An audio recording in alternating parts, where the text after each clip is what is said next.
Assalamualaikum warahmatullahi taala wabarakatuh. Alhamdulillah wa bihi nasta'in wassalatu wassalamu ala rasulihil karim sayyidina Muhammadin wa ala alihi wa ashabihi ajma'in. Rabbana shrah lana sudurana wa yassir lana umurana wahlul 'uqdatam min alsinatina yafqahu aqwalana. Rabbana yassir wa la tu'assir, Rabbana tammim lana bil khair, Rabbana zidna ilman warzuqna fahman. Amma ba'd. Alhamdulillah, pada hari ini kita bertemu semula untuk kita membincangkan berkenaan dengan dhamir. Berkenaan dengan dhamir. Apa itu dhamir? Dhamir ialah kata ganti nama diri. Panjang sikit. Kata ganti nama diri. Dalam bahasa kita lah. Kata ganti nama diri. Saya pendekkan jadi K, G, N, D. Kata ganti nama diri. Kalau dalam bahasa Melayu disebut kata ganti nama diri. Dalam bahasa Arab mudah aja, dia hanya sebut dhamir. Okey, dhamir. Baik, kita nak bicarakan kata ganti nama diri ataupun dhamir ini dalam konteks bahasa Arab. Kita tak bicarakan dalam bahasa Melayu lah. Dalam bahasa Arab, dhamir ni terbagi kepada dua. Terbagi kepada dua. Saya dah tulis di sini, saya siap. Macam banyak. Tuan-tuan perhatikan yang berwarna merah. Yang berwarna merah ni hanya dua sahaja. Tapi saya sebab tulis sampai sana, nampak macam banyak. Sebenarnya dua sahaja. Satu munfasil, yang keduanya muttasil. Saya ulang, pertamanya munfasil dan yang keduanya muttasil. Apakah itu munfasil dan apakah itu muttasil? Okey. Munfasil adalah dhamir ataupun kata ganti nama. Mudah saya sebut dhamir sahajalah sebab kita terangkan dhamir itu apa. Okey, dhamir yang munfasil ini iaitu dhamir yang terpisah. Saya catatkan di sini. Terpisah. Terpisah. Okey. Untuk muttasil, muttasil maksudnya bersambung. Bersambung. Okey, apakah yang dimaksudkan dengan terpisah dan apakah yang dimaksudkan dengan bersambung? Okey, terpisah maksudnya terpisah pada sudut tulisan. Terpisah pada sudut tulisan dan bersambung juga bersambung pada sudut tulisan. So kalau kita tulis, kita akan nampaklah perbezaan. Kalau untuk dhamir yang munfasil, dia akan terpisah daripada perkataan yang lain daripada dia lah. Kalau muttasil, dia bersambung dengan perkataan yang satu lagi, dengan perkataan lain.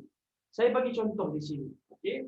Saya bagi contoh di sini, kita ambil dhamir munfasil dulu. Okey, kita ambil dhamir munfasil. Pertama sekali sebelum kita bagi contoh, kita nak bariskan dulu apakah baris-baris untuk dhamir yang ada di depan ni.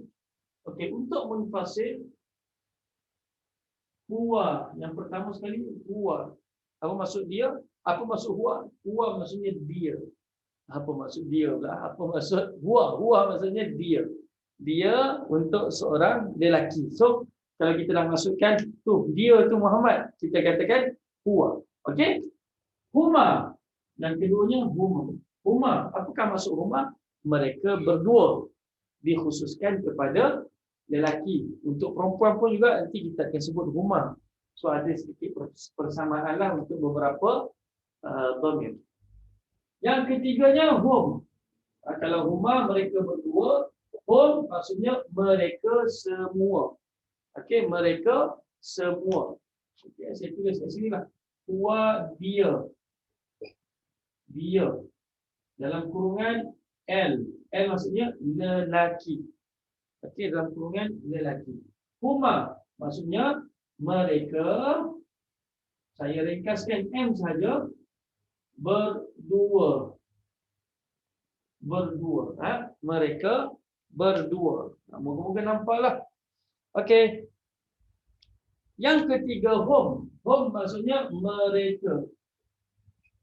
Hum maksudnya mereka. Okey, khusus untuk lelaki. Yang berikutnya yang keempat, dia.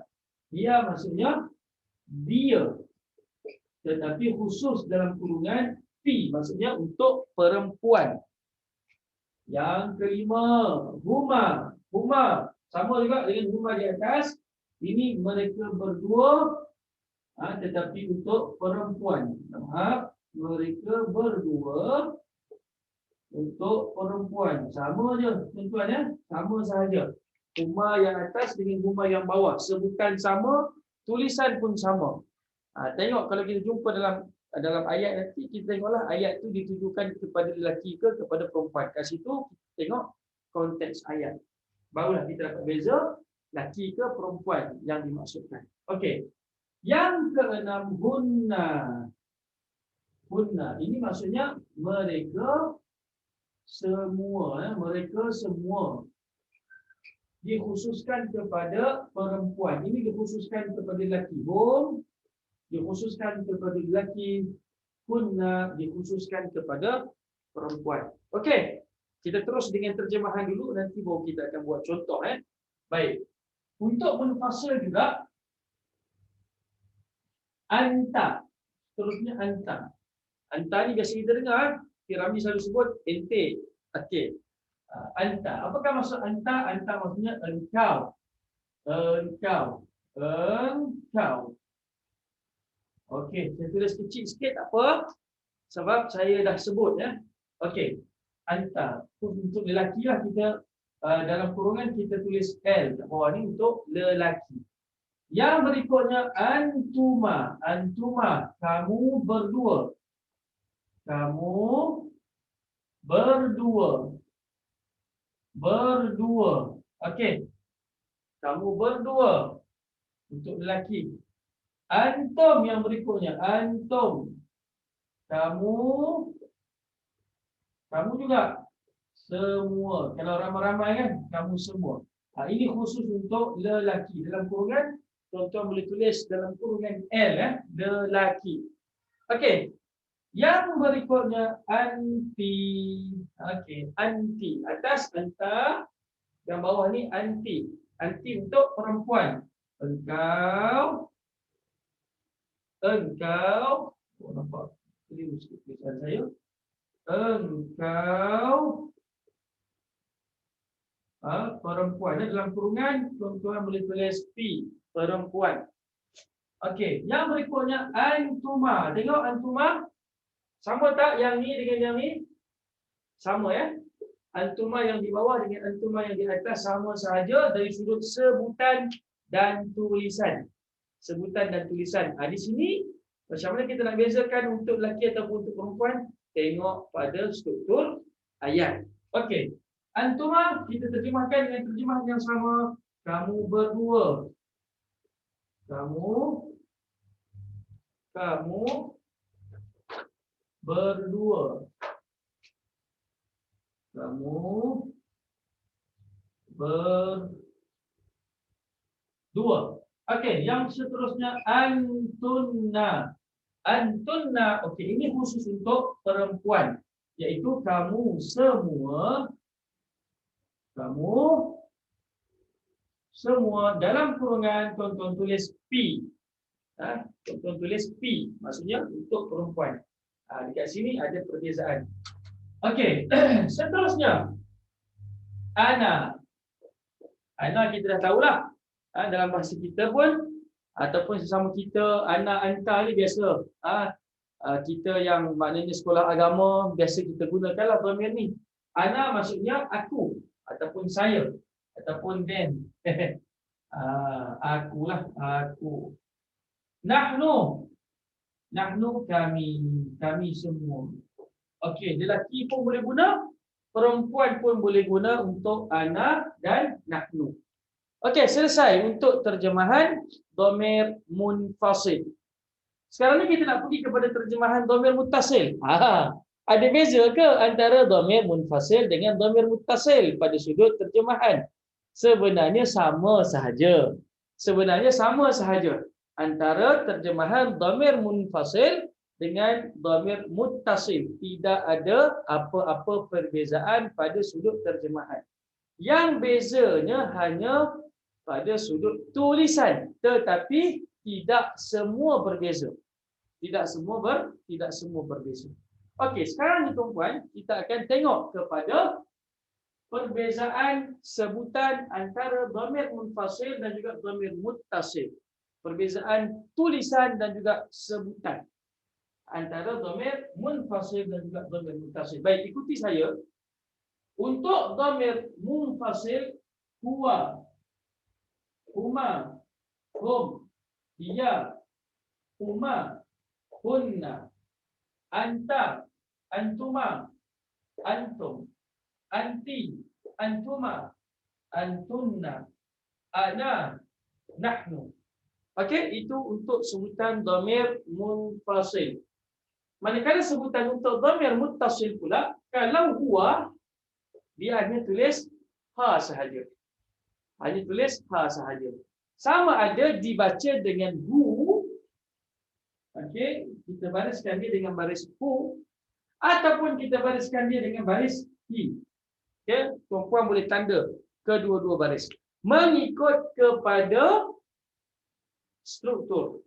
Mengikut kepada apakah perkataan yang bersambung dengan dia nanti. Apakah perkataan yang bersambung dengan dia nanti. Kita akan bagi contoh sekejap lagi. Okey, untuk huma munfasil, ketika muttasil tetap disebut dengan huma. Okey? Untuk hum ketika munfasil, masa muttasil tetap dikekalkan sebagai hum. Okey, nampak tak? Untuk hiya ketika munfasil bertukar kepada ha sahaja. Bertukar kepada ha sahaja. Untuk huma ketika munfasil dikekalkan kepada huma juga ketika muttasil. Okey? Hunna ketika munfasil dikekalkan hunna ketika muttasil. Okey, anta, engkau seorang lelaki, engkau untuk lelaki ya, engkau maksud kita tujukan kepada lelaki, engkau. Okey? Ketika munfasil, masa jadi muttasil disebut sebagai ka sahaja. Ka sahaja. Antuma ketika munfasil bertukar kepada kuma. Kepada kuma. Kita besarkan sikit barisnya. Kuma. Antum ketika munfasil bertukar kepada kum ketika muttasil. Anti semasa munfasil bertukar kepada ki ketika muttasil. Ki sahaja. Okey, antuma ketika munfasil bertukar kepada kuma ketika muttasil. So samalah. Antuma di munfasil, antuma di munfasil, lelaki pun antuma, perempuan pun antuma. Ketika muttasil, lelaki pun kuma, perempuan pun kuma. Tengok struktur ayat nanti. Okey, seterusnya antunna semasa munfasil, masa jadi muttasil hanya tunna saja. Hanya tunna sahaja. Hanya tunna sahaja. Bukan tuna, tuna ikan tuna. Ini tunna, ada sabdu di hujung, ada syaddah di hujung. Okey. Seterusnya, ana ketika munfasil, semasa muttasil hanya tinggal ya mati saja. Ya mati. Okey, ya mati. Ya mati. Okey. Ataupun ada nanti tuan-tuan akan jumpa ya mati ataupun nampak tidak ni? Saya risau tak nampak. Tak apalah, saya alihkan sikit. Ya mati ataupun nun selepasnya ada ya juga mati. Jadi kita bariskan macam mana? Okey.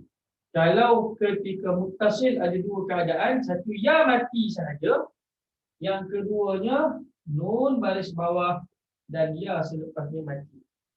Okey? Ketika muttasil ya mati sahaja ataupun nun selepasnya ada ya iaitu ni. Okey, ni.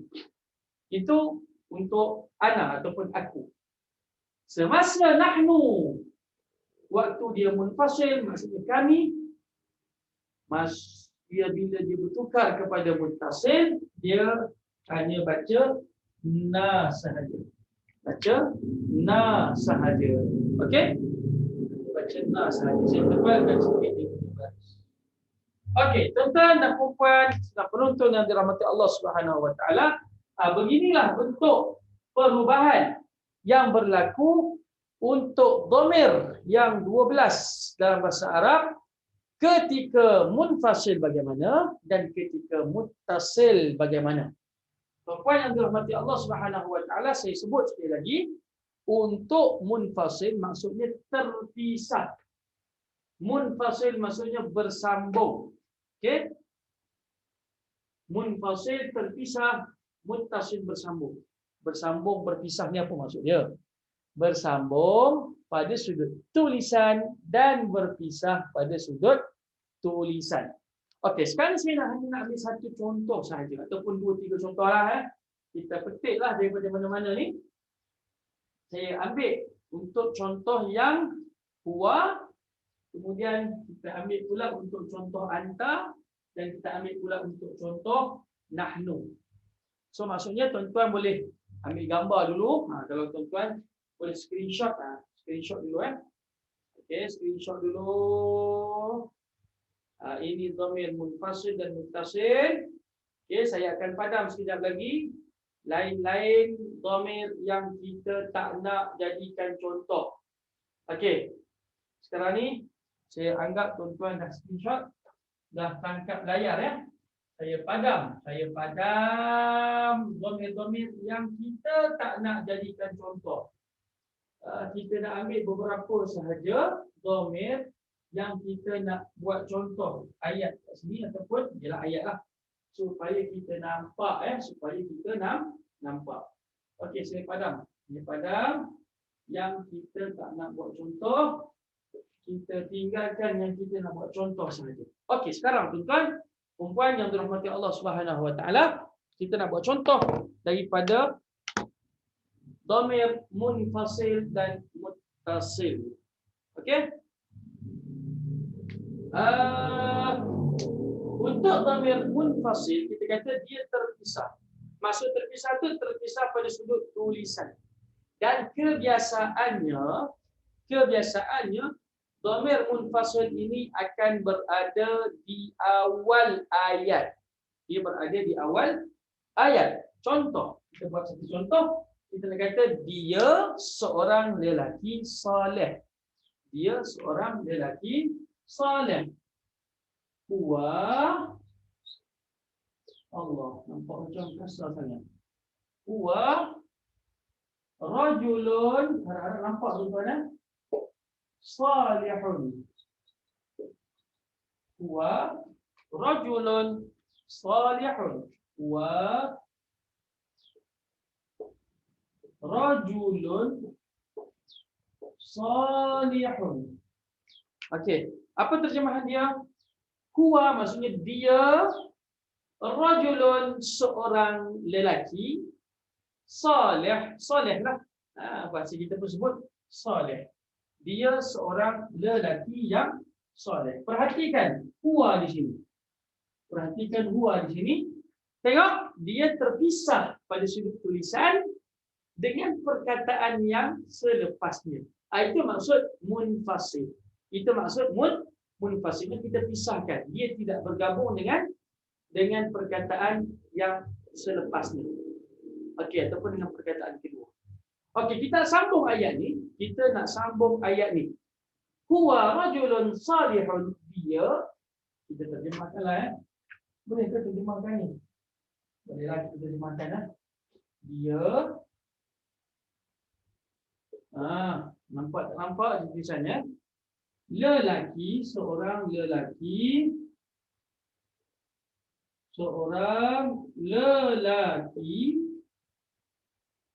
yang soleh, yang soleh, yang baiklah. Bahasa kita kalau kita terjemahkan bahasa Melayu yang betul-betul, memang baiklah. Okey, huwa rajulun salihun. Kita sambung ayat ni ya. Kita nak tengok bila dan bagaimana bentuk dhamir muttasil. Huwa rajulun salihun. Dia seorang lelaki yang soleh. Apa dia buat? Yusalli, minta maaf. Kita yusalli ya. Yaqra'ul Qur'ana. Yaqra'ul, ini lebih kurang nampaklah dia punya maksud dia. Quran kita faham dah, Quran tu maksudnya apa? Qur'ana fi baitihi. Okey. Yaqra'ul Qur'ana fi baitihi. Saya bariskan dulu. Yaqra'ul Qur'ana fi baitihi. Okey. Perhatikan tuan-tuan ya.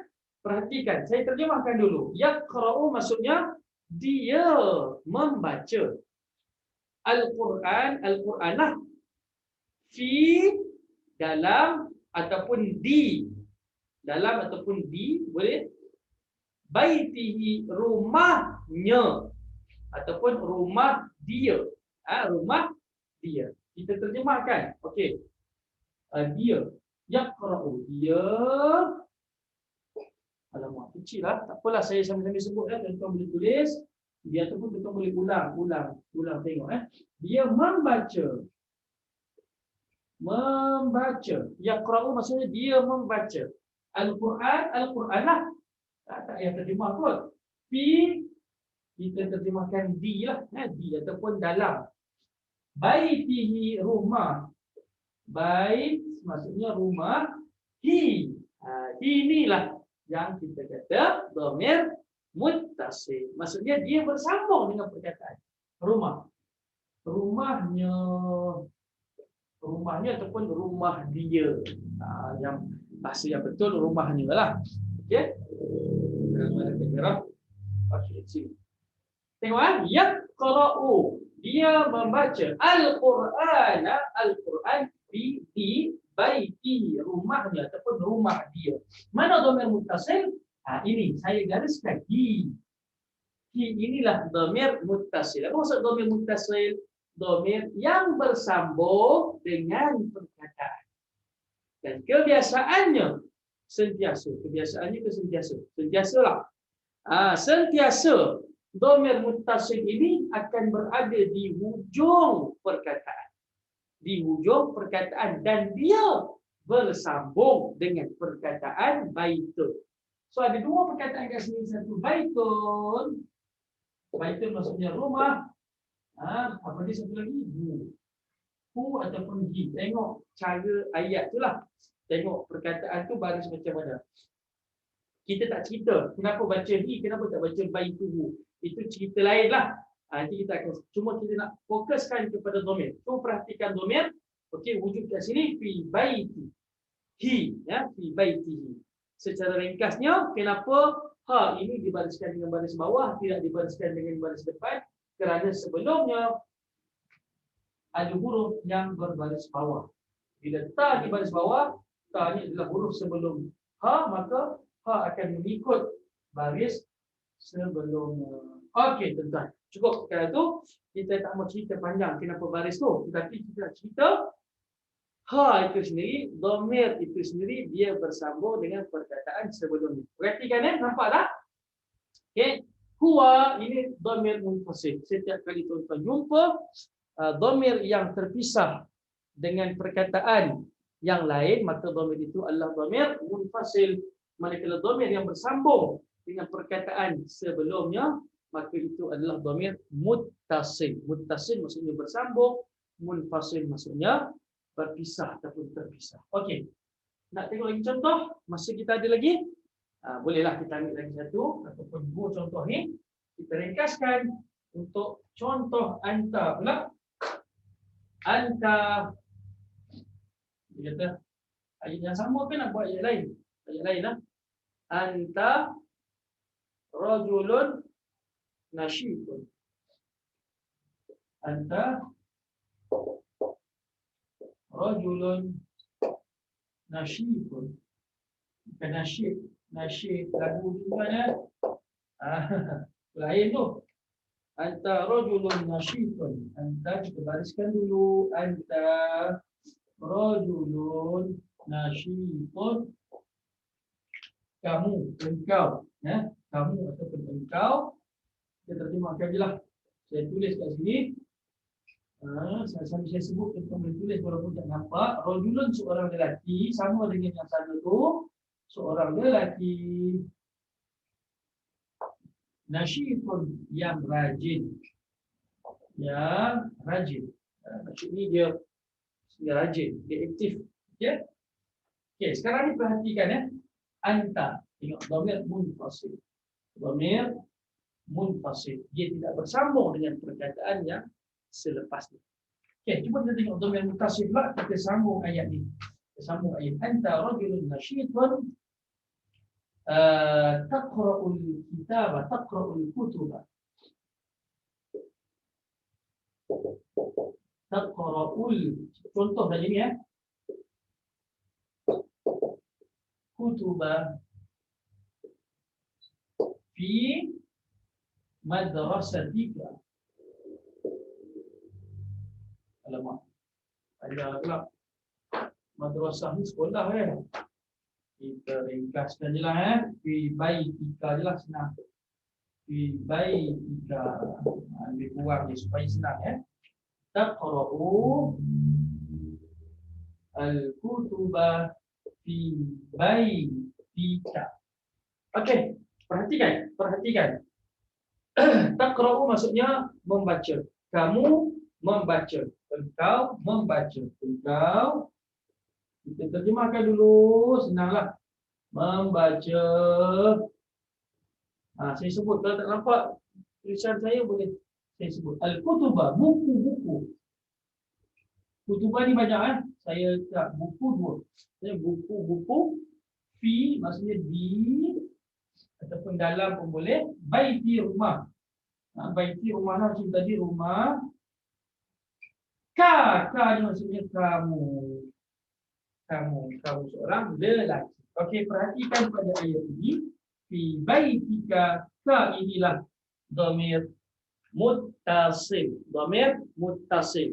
Maksudnya dia bersambung dengan perkataan sebelumnya pada sudut tulisan. Okey? Ringkaskan lagi. Dhamir munfasil dan juga dhamir muttasil untuk contoh yang berikutnya. Nahnu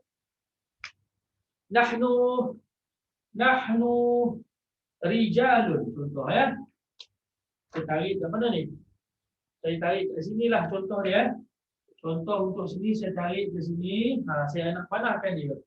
Okey, untuk munfasil ditulis contohnya nahnu rijalun.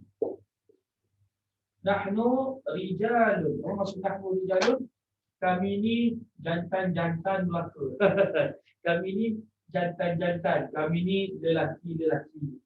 Biasa kalau kita nak sebut kita ni kuat, lelaki yang hebat, kita lelaki yang gah, sebut rijal. Nahnu rijal. Maksudnya kami ni, kalau bahasa kita, bahasa Melayu nak sebut nahnu rijal ni, kami ni jantan-jantan. Dia sebut jantan ni dia nampak macam kemah lagi lah kan. Maksud dia, kami ni lelaki lah. Kami ni lelaki. Okey. Cuba tengok dalam pada tulisannya. Nahnu, dhamir ini, dhamir munfasil, dia terpisah daripada ataupun dengan perkataan selepasnya. Baik. Macam mana kita nak gunakan? Kita nak gunakan dhamir muttasil ni. Kita buatlah contoh lain. Ayat yang sama, perkataan yang sama. Ataupun kita buatlah perkataan lain. Kitabuna.